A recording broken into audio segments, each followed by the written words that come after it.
This episode is brought to you by LifeLock. Between two-factor authentication, strong passwords, and a VPN, you try to be in control of how your info is protected. But many other places also have it, and they might not be as careful. That's why LifeLock monitors hundreds of millions of data points a second for threats. If your identity is stolen, they'll fix it, guaranteed, or your money back. Save up to 40% your first year. Visit lifelock.com/podcast for 40% off. Terms apply.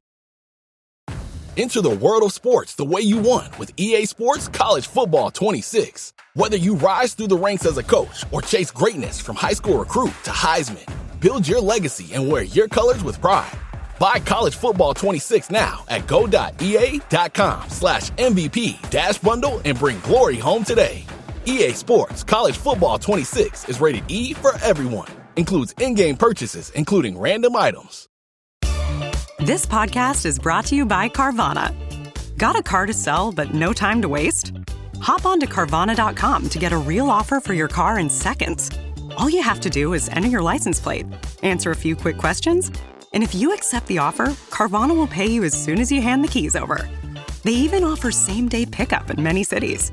Save your time, score some cash, and sell your car the convenient way to Carvana. Pickup times vary. Fees may apply.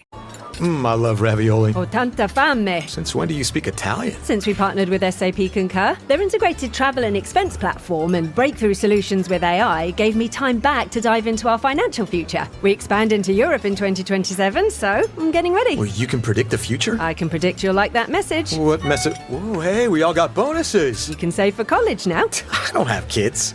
You don't say. SAP Concur helps your business move forward faster. Learn more at concur.com. Shopping is hard, right? But I found a better way. Stitch Fix online personal styling makes it easy. I just give my stylist my size, style, and budget preferences. I order boxes when I want and how I want. No subscription required. And he sends just for me pieces, plus outfit recommendations and styling tips. I keep what works and send back the rest. It's so easy. Make style easy. Get started today at stitchfix.com/Spotify. That's stitchfix.com/Spotify. On WhatsApp, no one can see or hear your personal messages. Whether it's a voice call, message, or sending a password. To WhatsApp, it's all just this. So whether you're sharing the streaming password in the family chat or trading those late-night voice messages that could basically become a podcast, your personal messages stay between you, your friends, and your family. No one else. Not even us. WhatsApp. Message privately with everyone. With the Venmo debit card, you can Venmo everything. Your favorite band's merch? You can Venmo this. Or their next show? You can Venmo that. Visit Venmo.me/debit to learn more. The Venmo MasterCard is issued by the Bancorp Bank N.A. pursuant to license by MasterCard International Incorporated. Card may be used everywhere MasterCard is accepted. Venmo purchase restrictions apply. Does it ever feel like you're a marketing professional just speaking into the void? Well, with LinkedIn ads, you can know you're reaching the right decision makers. You can even target buyers by job title, industry, company, seniority, skills. Wait, did I say job title yet? Get started today and see how you can avoid the void and reach the right buyers with LinkedIn ads. We'll even give you a $100 credit on your next campaign. Get started at linkedin.com/results. Terms and conditions apply. This episode is brought to you by Polestar. There's only one true way to experience the all-electric luxury SUV Polestar 3, and that's to take a test drive. It can go from 0 to 60 in as little as 4.8 seconds with the dynamic handling of a sports car. But to truly understand how it commands the road, you need to be behind the wheel. Up to 350 miles of range, the 3D surround sound system by Bowers & Wilkins. It's all something you have to experience to believe. So book your test drive for Polestar 3 today at polestar.com. Close your eyes, exhale, feel your body relax, and let go of whatever you're carrying today. Well, I'm letting go of the worry that I wouldn't get my new contacts in time for this class. I got them delivered free from 1-800-CONTACTS. Oh my gosh, they're so fast. And breathe. Oh, sorry. I almost couldn't breathe when I saw the discount they gave me on my first order. Oh, sorry. Namaste. Visit 1-800-CONTACTS.com today to save on your first order. 1-800-CONTACTS. Welcome to the HCI family of podcasts. We're your source for personal, professional, and organizational growth and development. We share our own original research, explore industry trends, and interview executives and thought leaders from across the globe. Join us for practitioner-oriented content around all things leadership, HR, talent management, organizational development, and change management. Maximize your personal and organizational potential with the HCI family of podcasts.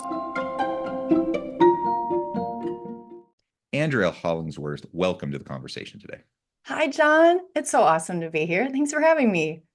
It is wonderful to be with you. You're joining us from Minnesota. I'm south of Salt Lake City in Utah.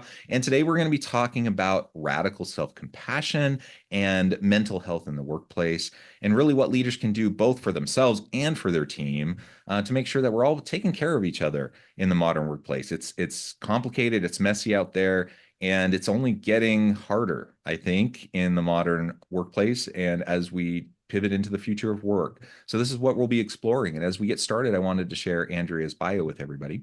Dr. Andrea Hollingsworth is founder and CEO of Hollingsworth Consulting, author of the best-selling book, The Compassion Advantage: How Top Leaders Build More Humanizing Workplaces, and a leading global expert on compassion and self-compassion in life and leadership. I love all of that, Andrea, and it's been a pleasure chatting with you in the pre-interview, just getting to know you a little bit and talking about your background. Likewise, is there anything you would like to share about your background with the audience before we dive on into the conversation? Oh gosh, I don't know. Maybe a couple of fun facts. I used to be a professor just like you.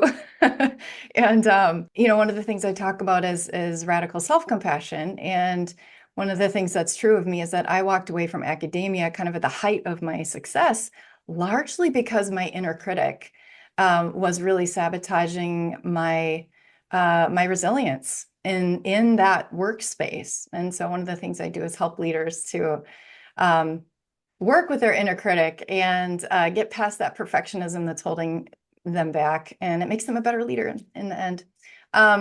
So another fun fact about me, just random, I'm a soccer mom. I have a 7-year-old boy named Bennett, and I love my home state. I've lived all over the country for my academic career, but now I'm home. I'm home in Minnesota, and my favorite place. Side note: if you've seen the recent Garfield movie, there's a Minnesotan villain in that movie. The very first Minnesotan villain I've ever. It's fabulous. Anyway, that's completely random. Did you see it? I did go to see it with my kids. I'm now racking my brain to try to remember more about the villain, but I'm going to have to. It's the woman in the milk factory, the security guard. That's right. I'm like, how did they have a Minnesota villain? It was great. Excellent. Anyway, we're off topic. I'm from Missouri, so okay. Yeah. You've got an accent. Good Midwest pronunciations. It's excellent. Yeah. Well, this episode is brought to you by State Farm. Knowing you could be saving money for the things you really want, like that dream house or ride, is a great feeling. That's why the State Farm Personal Price Plan can help you save when you choose to bundle home and auto. Bundling, just another way to save with the Personal Price Plan.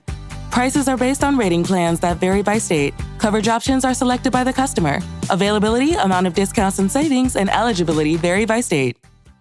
Ryan Reynolds here from Mint Mobile. With the price of just about everything going up, we thought we'd bring our prices down. So to help us, we brought in a reverse auctioneer, which is apparently a thing. Mint Mobile Unlimited Premium Wireless. How to get 30, 30, bit to get 30, bit to get 20, 20, 20, bit to get 20, 20, bit to get 15, 15, 15, 15, just $15 a month? Sold! Give it a try at mintmobile.com/switch. Upfront payment of $45 for 3-month plan, equivalent to $15 per month required. New customer offer for first 3 months only. Speed slow after 35 gigabytes if network's busy. Taxes and fees extra. See mintmobile.com. The Jack Welch Management Institute at Strayer University helps you go from, I know the way, to I've arrived with our top 10 ranked online MBA. Gain skills you can learn today and apply tomorrow. Get ready to go from make it happen to made it happen. And keep striving. Visit strayer.edu/Jack Welch MBA to learn more. Strayer University is certified to operate in Virginia by Chev and has many campuses, including at 2121 15th Street North in Arlington, Virginia. Learning through play starts with Lego Duplo. With Lego Duplo, toddlers can develop real-life skills while having fun with colorful bricks made just for them. Large, easy to grip, and safe to explore. When children express themselves with Lego Duplo, they build patience, problem-solving, and empathy. See your child learn perseverance and self-expression with everything they imagine and create. Visit lego.com/preschool to learn more. If you went on a road trip and you didn't stop for a Big Mac or drop a crispy fry between the car seats or use your McDonald's bag as a placemat, then that wasn't a road trip. It was just a really long drive. Ba-da-ba-ba-ba. At participating McDonald's. Well, thank you. A real pleasure. And I totally can relate to the academia piece. The pressure cooker. And it's not the topic for today, but and the workplace is a weird place, and academia is like this own weird microcosm niche of the workplace. Indeed, and academia today is weird, and I'll just leave it at that. It's bizarre, and it's getting more bizarre each and every year. And I'll just leave it at that. That is very true, and we'll just leave it. Yep. All right. Well, okay. So let's talk about this idea of radical self-compassion that you were saying in the pre-interview, that this is something that you really dove into during the pandemic. Can you tell us more about the kind of why behind that and what that exploration led you to? Yeah, absolutely. Well, I have a story about why I really started to dive in to this whole topic of self-compassion. It has to do with my burnout in my previous profession as a professor, and I can tell that story if you like. But basically, I was bludgeoning myself along with this inner message of I'm not good enough, and I probably never will be. And I completely burned out. I just couldn't do it anymore. But I find that message is really pertinent for people today. I began talking about self-compassion and compassionate, living and leading during the pandemic. There's a lot of struggle and suffering out there today. I think for a minute when COVID started to sort of, ease up, we all thought, okay, we'll just get back to quote unquote normal, whatever that means. But, it's still really, really tough out there just on many, many levels. We've got politics, we've got the economy, we have a mental health crisis on our hands. We have a climate crisis. We have so many layered stressors that people are dealing with.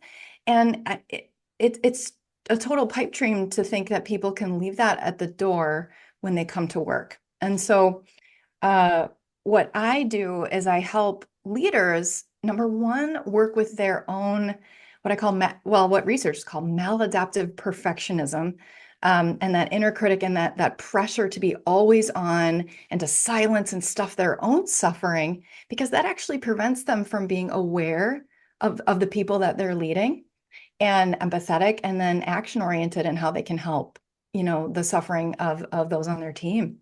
It really does start with being kind to yourself. So I call it radical because we really need a high octane approach to being kind to ourselves, but also holding ourselves accountable. We live in a never enough society. Everywhere there's this message, like, if you want success, respect, belonging, and love, you better get the promotion. You better have more money. You better have the better house. You better have the better car. You better have the perfect family. You better have the perfect body. You better have the better sense of humor. There's so much pressure on us that we feel it. We're in this soup and we internalize it. And I think a lot of leaders walk around there thinking, I absolutely have to, I have to be on all the time. And they don't know when good enough is good enough. Now, I'm all for healthy striving, but there is something that can happen where people just become more isolated and more depressed and more anxious and less resilient and less connected to other people because they're really stuck in their own heads about their own worth. And that really does make an impact. Radical self-compassion involves, first of all, our brains, when we make a mistake or become aware of an imperfection, if you look at the neuroscience of that, it's very interesting. That is processed in the anterior cingulate cortex. And that's the same part of the brain that processes pain, physical pain. And so this means that when we're beating up on ourselves internally, it hurts, literally, it's painful. Yeah. And you can't learn and grow from whatever it is, whatever mistake, whatever, if your brain is on fire in that threat detection mode, that fight, flight, flee, fawn, all that stuff.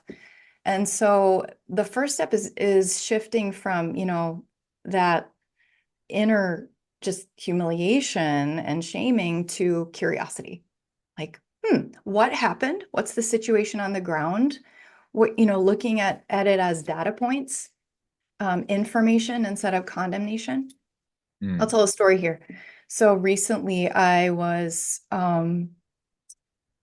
this was a few months ago. I was at my son's soccer game, and I missed seeing a soccer goal because I was looking down. And you want to take a guess at what I was looking at? Looking at your phone? Most people guess that. It's close. I was looking at a screen. I was looking at my computer because I had justified bringing my computer to the game because I wanted to make progress on ironically, the book I was finishing on compassion. Oh my gosh. Not a good mom moment. So I was like, well, I'll just putter away at this chapter while Bennett's not on the field.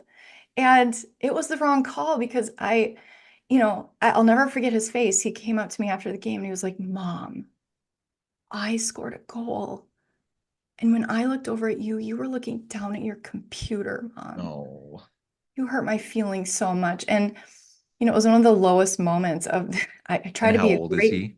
He's 7. He's 7. Yeah, it's hard. So it was a big deal. And so I just I was like, what are the data points here? What, it looks like I'm not as good at multitasking as I thought I was, right? That's a data point.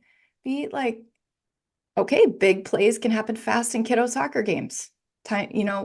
I should not be looking down. I should not be distracted. I should, see, I hurt my son's feelings. We're going to need to apologize here. So you get curious about what are the facts? What are the situations instead of condemning yourself? Because of course, in my old kind of shame-based, maladaptive perfectionistic days, I would have immediately gone to I suck. I'm the world's most horrible mother. I'm fundamentally flawed and I'm never going to get better, which is just the voice of shame, right? Yeah. And if you've got that voice happening in your head after you make any kind of mistake or have any kind of imperfection or flaw, it's going to prevent you from showing up in the ways that you want and need to show up in your personal and professional life. I promise you it will. So anyway, and then the second thing is just to connect. So curiosity is step 1. Step 2 is connection. So here you reach out to people who can assure you that you're not alone. You're a human like the rest of us. And also this mistake or this flaw, whatever, doesn't define you. You're bigger and better and stronger and more well-rounded, integrated person than whatever just happened.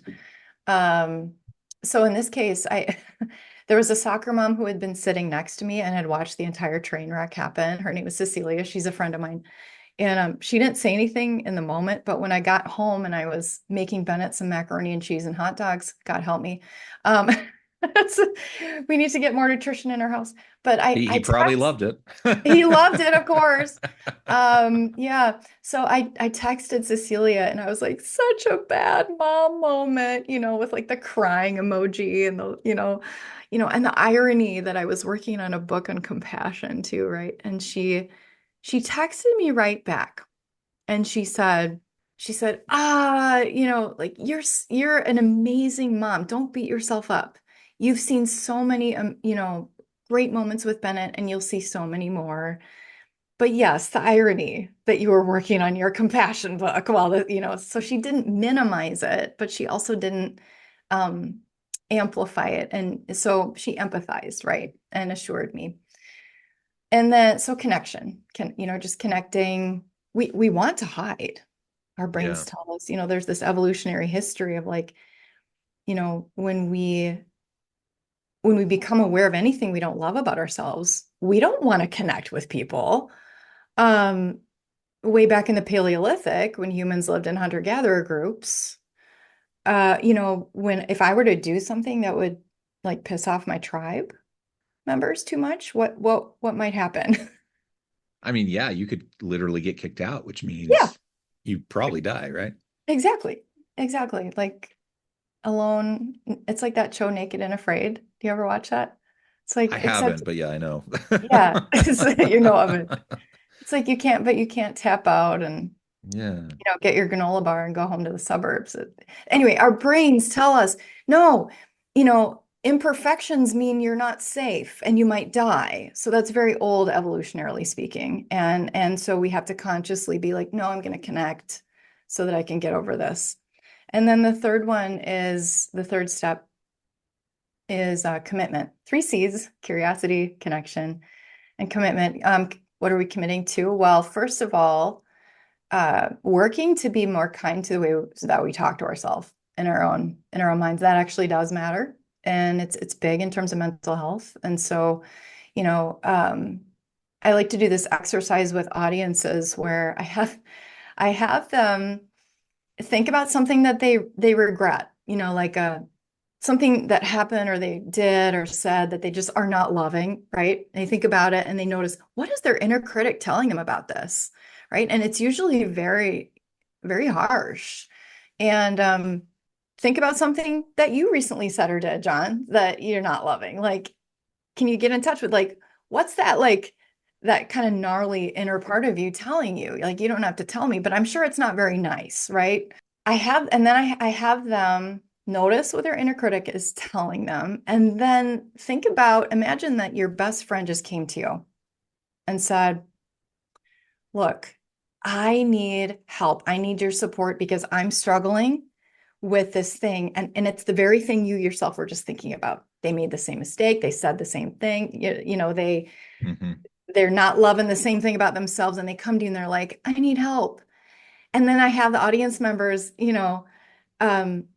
go ahead and real time act out. What would you say to your friend who needed your support? And what I hear is things like, oh, I've done that before. You're not alone. You were doing the best you could in the moment. That doesn't define you, and so we're much easier at extending that to other people than we are to ourselves. And so then I ask people to take whatever they said to their best friend and turn it back on themselves, right? To say, like, I was doing the best I could. I'm only human, I'm going to learn from this and grow and do better next time, kind of thing. But then the other pieces to commitment is you commit to accountability. So, if you don't want to repeat the mistake or whatever it was, you look for structures, systems, people, accountability buddies, things that can help you not do it anymore. And there are times in our lives where, in our leadership journeys too, where we need a little bit of help, like, because this thing keeps going wrong. We need to reach out. We need more support. And, we have to actively find ways to protect ourselves, provide for ourselves, and motivate ourselves to change. And so that's also a big part of self-compassion, of course, but you don't do it with shame. You do it with, hey, I'm learning and I'm going to do it better next time because I'm a human being. And this is all a journey. Yeah. As you were describing that situation, first of all, I can relate. I have 6 children.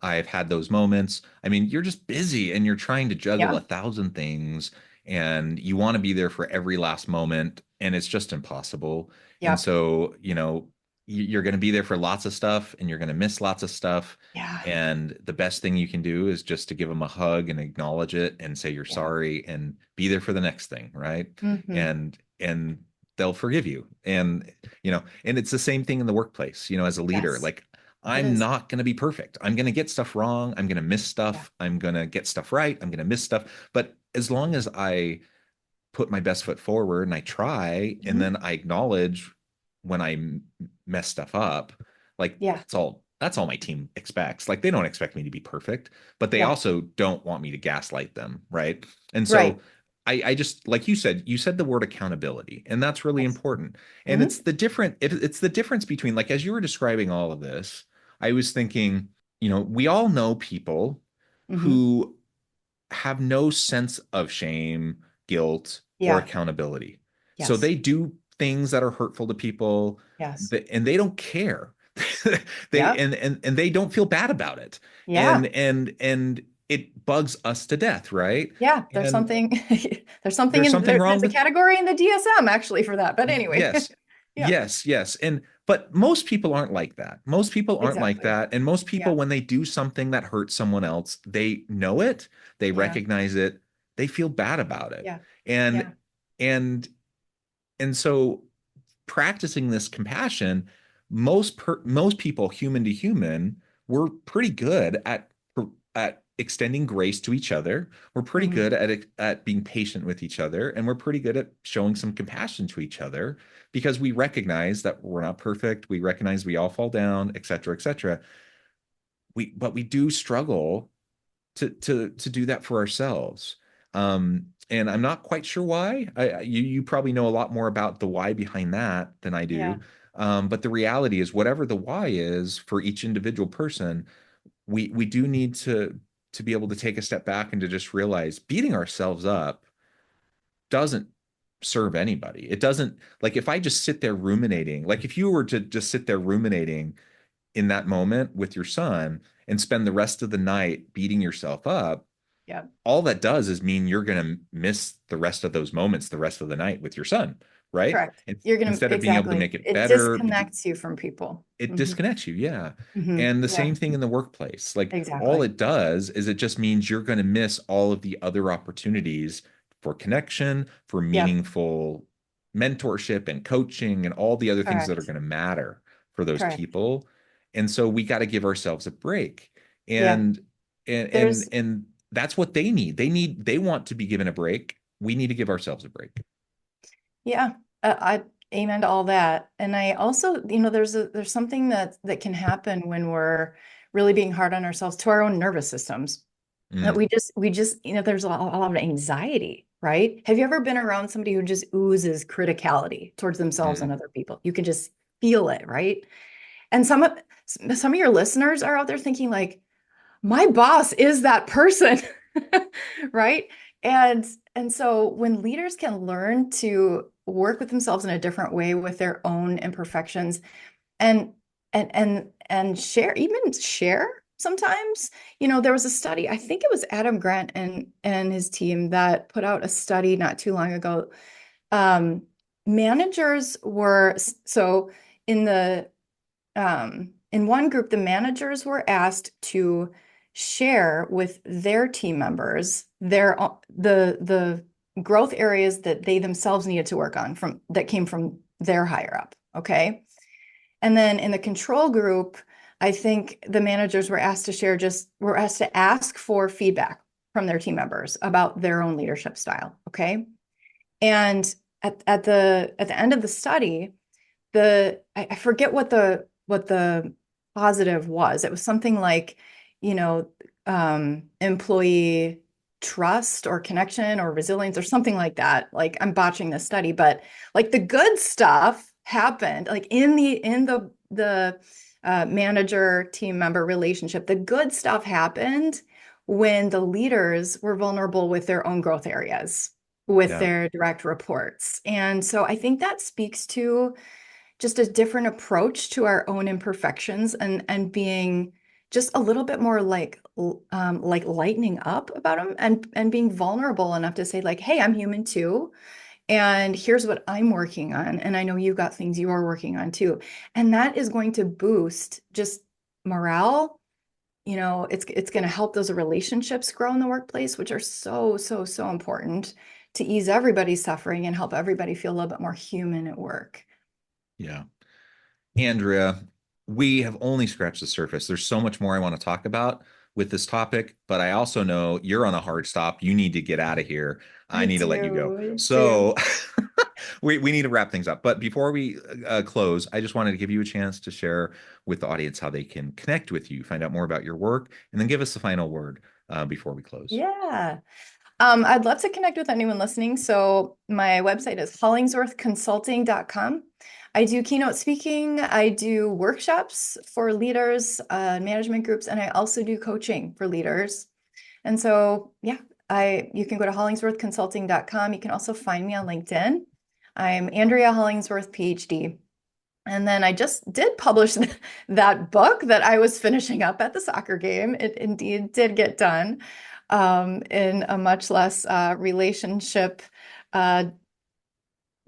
destroying way. No, it didn't destroy my relationship with my son, but it did get finished. I didn't work on it at any more soccer games though, but it's done. and it's out there, and you can find it on Amazon, or you can find it on Barnes & Noble. It's called The Compassion Advantage: How Top Leaders Build More Humanizing Workplaces.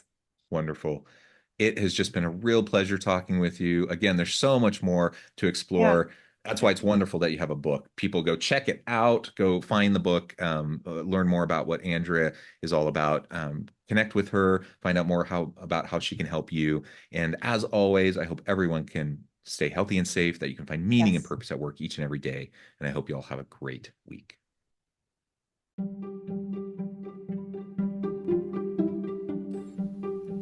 Thanks for joining us for this episode of the podcast. We hope you stay healthy and safe, and please join us again soon.